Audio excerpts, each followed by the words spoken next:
my name is Hido and welcome to the Pantheon, where we're coming to the end of Modern Horizons 2 and we've got an Elder Dragon. It's a bit weird, isn't it? Well, it's Piru, the Volatile, who weighs in at 2 generic, 2 red, 2 white and 2 black for an Elder Dragon with flying and lifelink. And like all of the original Elder Dragons, it's a 7/7. When it dies, it deals 7 damage to each non-legendary creature, and at the beginning of your upkeep, sacrifice Piru the Volatile, unless you pay a red, a white, and a black. Which is really quite cool, you know. You can manipulate that sort of death trigger and have it go off whenever you want. And because it's non-legendary creatures, we're going to have a bit of fun with it. So, without further ado, please do subscribe to my channel. I'm going to be making a video like this for every single legendary creature I've ever printed. And this is just one of thousands. Thousands and thousands and thousands. Dear God, what have I begun? Anyway, with beginnings, let's have a look at number 5. And at number 5, we got Offspring's Revenge. A really cool card from Akira that I just really wanted to make work in a deck. And I think it works very well here. 5 mana for an enchantment. At the beginning of combat on your turn, exile target red, white, or black creature from your graveyard. Create a token that's a copy of that card, except it's a 1/1. Gains haste until end of turn. So, our commander is going to die, you know, whether we sacrifice it or we just don't pay the upkeep cost because we completely forget. But this can rebuy any creature in our deck because of that black, white, or red. And it's a 1/1, so we can sacrifice it and get the effect all over again. Really, really cool card. The artwork is amazing. That little cat dragon looks fantastic. But there's a couple of other cards that work really well with this. Godfarer's Gift, 7 mana for an artifact. At the beginning of combat on your turn, you may exile a creature card from your graveyard. If you do, create a token that's a copy of that card, except it's a 4/4 black zombie. Gains haste until end of turn. So again, we can sacrifice this or, you know, just let it die at our upkeep. And we can get that 7 damage to absolutely everything and gain a ton of life. Then if we're going to play Godfarer's Gift, we may as well play the Gates of the Afterlife. And because we're going to have a lot of creatures dying and coming back, this works really well as well. 3 mana for an artifact. Whenever a non-token creature control dies, you gain 1 life. Then you may draw a card. If you do, discard a card. So fills the graveyard so we can get back a couple of other things as well. Pay 2, tap it, sacrifice it. Search your graveyard, hand, or library for a card named Godfarer's Gift and put it onto the battlefield. Search your library this way, shuffle it. Activate this ability only if there's 6 or more creature cards in your graveyard. So a nice little tutor effect. And if not, we just got a bit of interaction and, you know, a bit of card draw, a bit of life gain, a bit of absolutely everything on this card, which is excellent. Then we've got Feldon of the Third Path. The weakest of these because when our commander explodes, it's dealing 7 damage to everything. So Feldon, being a 2/3, isn't really going to survive. 3 mana for a 2/3. You can pay 3 and tap it. Create a token that's a copy of target creature card in your graveyard. Except it's an artifact in addition to its other types. Gains haste, sacrifice at the beginning of the end step. So if you really want to rebuy it, really good to rebuy something like a Sun Titan, which rebuys something else and chain it all together. So just a good, nice value card. But our commander is going to be gaining us a ton of life, so why don't we have some advantages from that? Defiant Bloodlord, 7 mana for a 4/5 with flying. Whenever you gain life, target opponent loses that much life. So when our commander is dealing 7 to absolutely everything, we can bolt 7s everywhere at our opponent. Then if we're gaining a ton of life, why don't we Aether Flux Reservoir? 4 mana for an artifact. Whenever you cast a spell, you gain 1 life for each spell you've cast this turn. But the thing we're interested in, pay 50 life, it deals 50 damage to target creature or player. Really, really excellent. And if you somehow manage to give this artifact lifelink, you can do it over and over again because you gain the life back, deal 50 again, gain the life back, deal 50 again. Finally, there's Angel of Destiny, 5 mana for a 2/6 flying double striker. Whenever a creature control deals combat damage to a player, you and that player each gain that much life. At the beginning of your end step, if you have at least 15 life more than your starting life total, each player Angel of Destiny attack this turn loses the game. So this can just win you the game out of nowhere, especially with that reanimation spell we talked about, you know, the one with the cats on it, I can't remember its name. It gives that token haste, so this can pop in and just end up killing someone out of nowhere. Which brings me on to number 4. And at number 4, why don't we give our commander a couple of interesting abilities? And the most interesting one, as it's going to be doing a ton of damage to everyone, I think, is Wither. Oh no! Sorry about that. Everlasting Torment is a 3-mana enchantment. Players can't gain life, which is bad for us. You know, we're a sort of life-gaining deck. But damage can't be prevented. And all damage is dealt as though it's source had Wither. So really we want to be playing this when we've got like a large amount of life. We don't care about the life gain anymore. Right, let's use Wither. Turn everything into little skeletons covered in -1/-1 counters. To go along with this, Midnight Banshee, 6 mana 5/5 with Wither, and at the beginning of your upkeep, put a -1/-1 counter on each non-black creature. This might hit some of our creatures, but the main thing is it's going to absolutely wipe out our opponent's board, especially if they're playing some kind of token strategy. Then we've got Necroskitter here, 3 mana for a 1/4 with Wither. Whenever a creature an opponent controls with a -1/-1 counter on it dies, you may return that card from the battlefield under your control. So, if our commander goes off and it has Wither, we would gain control of absolutely everything our opponents control, as long as it has 7 or less toughness. Then, Kulrath Knight is a wonderful card with this sort of sub-theme, works exceptionally well with Midnight Banshee. 5 mana for a 3/3 with flying with Wither. Creatures your opponents control with counts on them can't attack or block. So that's not just -1/-1 counters, that's all counters, +1/+1 counters, loyalty counters, all sorts of counters. Which brings me on to number 3. And in number 3, we've got Grave Betrayal. I talked about, you know, with the sort of synergies, we can steal all creatures. Well, Grave Betrayal is the perfect card for that sort of angle. 7 mana for an enchantment. Whenever a creature you don't control dies, return it to the battlefield under your control with an additional 1/1 counter on it and at the beginning of its end step. That creature is a black zombie creature in addition to its other types and colours. So when our commander explodes, we're going to gain control of the entire board. Really, really awesome. But there's a couple of other cards that go along with this. Debt of Loyalty, 3 mana for an instant. Regenerate target creature. Gain control of that creature. So this is really, really awesome because yes, we can pick out the best thing on our opponent's side and we gain control of it. But this also helps save our own commander because we can regenerate our commander, it comes back, so on and so forth. And then we've got around the thing, the upkeep cost, and you know, it can explode another day. Athreos, Shroud Veiled, 6 mana for a 4/7 with Indestructible.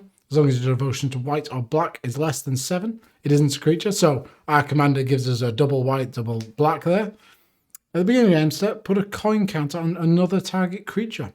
Whenever a creature with a coin counter on it dies or is put into exile, return that card to the battlefield under your control. So this is a really cool way of keeping our commander around, and we're still going to get all the damage that it gives off, the lifelink and everything like that. But we can put it on our opponent's creatures, and then we'll gain control of them when our commander eventually pops. Then we've got Endless Whispers. This is an absolute nightmare of a card. 4 mana for an enchantment each creature has. When this creature is put into your graveyard from play, choose target opponent. That player puts this creature card from their graveyard into play under his or her control at end of turn. So basically, with our commander on the field, we can give it to, you know, the person that doesn't have white. They can't pay the upkeep, 7 to everything, and it's just a board white which keeps going round and round and round. But all of the other creatures will keep also going round and round and round.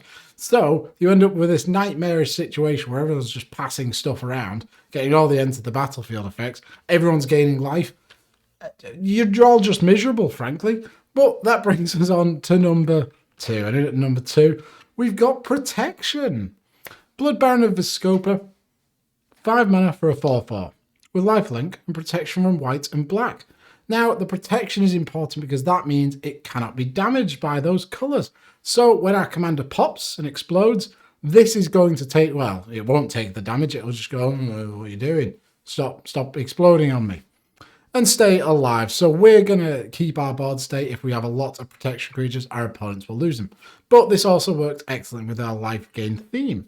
As long as you have 30 or more life and your opponent has 10 or less life, it gets +6/+6 and has flying. So it'll be a 10/10 flying life linking protection from white and blacking thing. It's just absolutely amazing. To go along with it, a couple of other good protection cards. Mirroring Crusader, 3 mana for a 2/2. Oh god, I don't want to sneeze again. Double strike, protection from black and from green. So our commander is black. So this has protection from it. It won't die to its explosion.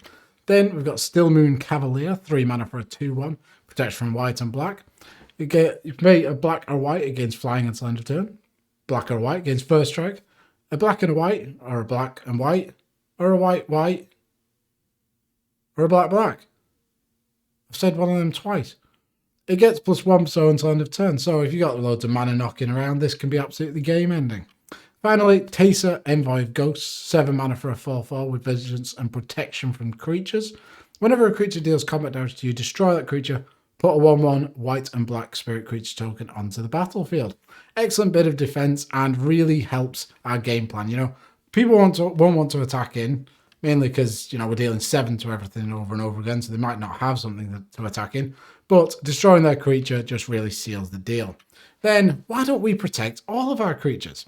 Akuma's Memorial is a 7 mana legendary artifact. Creatures you control have flying, first strike, vigilance, trample, haste, protection for black, and red. So this gets around our commander's damage, and, you know, it's just absolutely wonderful.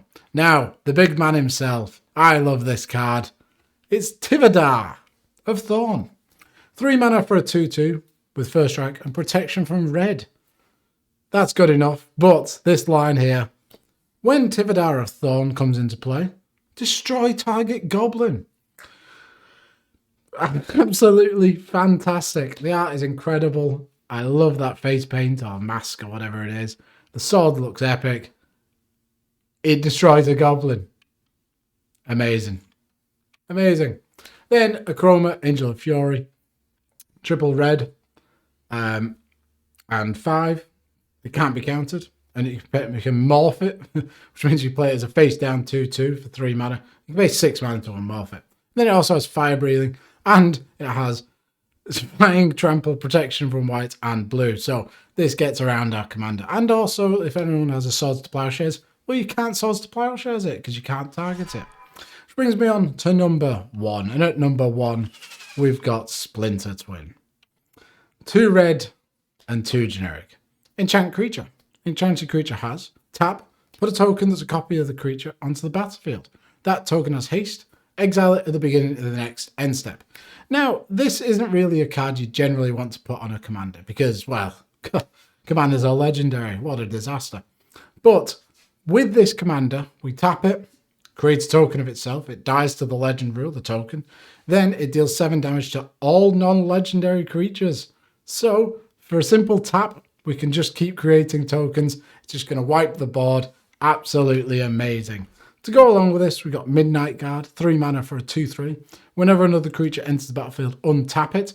So if we put Splinter Twin on Midnight Guard, we tap to make a Midnight Guard untaps itself, and we just make infinite hasty tokens and just kill absolutely everyone. Then we've got Mirror March, 6 mana for an enchantment. Whenever a non-token creature enters the battlefield under your control, flip a coin until you lose a flip. For each flip you won, create a token that's a copy of that creature. Those tokens gain haste, exile them at the beginning of the end step. So this can just, it could create tons and tons of versions of your commander, or it could not. But if it does, we're just going to all legend rule them out. They just all die, deal loads of damage, gain loads of life. Then, very similar to Midnight Guard here, Village Bell Ringer, 3 mana for a 1/4 with flash. When it enters the battlefield, untap all creatures you control, which includes itself. So if you put the Splinter Twin on it, you can just make loads and loads of bell ringers. You're going to go ding, ding, dong, dong, dong. Then here are a couple of other sort of token makers. Twin Flame, 2 mana for a sorcery. It has Strive, so you can pay additional 3 to target other things. Choose any number of target creatures you control. For each of those, put a token that's a copy of that creature onto the battlefield. Those tokens gain haste, exile them at the beginning of the next end step. So excellent with our commander, and just excellent on a couple of other things as well. Sun Titan. Well, yeah, you always say Sun Titan. Sun Titan's good with everything. Heat Shimmer, 3 mana for a sorcery, creates a token that's a copy of target creature, except it has haste, and at the beginning of the end step, exile that's permanent. So another great way to activate our commander's ability, just by making a lovely little token. Finally, if our commander dies, let's put it under Mimic Vat. 3 mana for an artifact with imprint. Whenever a non-token creature dies, you may exile that card. If you do, Return each other card exiled with Mimic Rat to its owner's graveyard. Then you can pay 3 and tap it, create a token that's a copy of the card exiled with Mimic Rat. It gains haste, exile at the beginning of the next end step. Absolutely wonderful. Make tokens of our commander, sacrifice them, 7 damage, 7 damage, 7 damage. Lifelink. And those are my top 5 cards for Piru, the brand new Elder Dragon. Everyone likes an Elder Dragon. I do like the deck. I think it's interesting. You know, 8 mana is a big ask, not going to lie. So you better pack a bunch of ramp in there. But thank you very much for watching. Please do subscribe, like, comment, share, stream, enjoy. And I'll see you next time. Bye.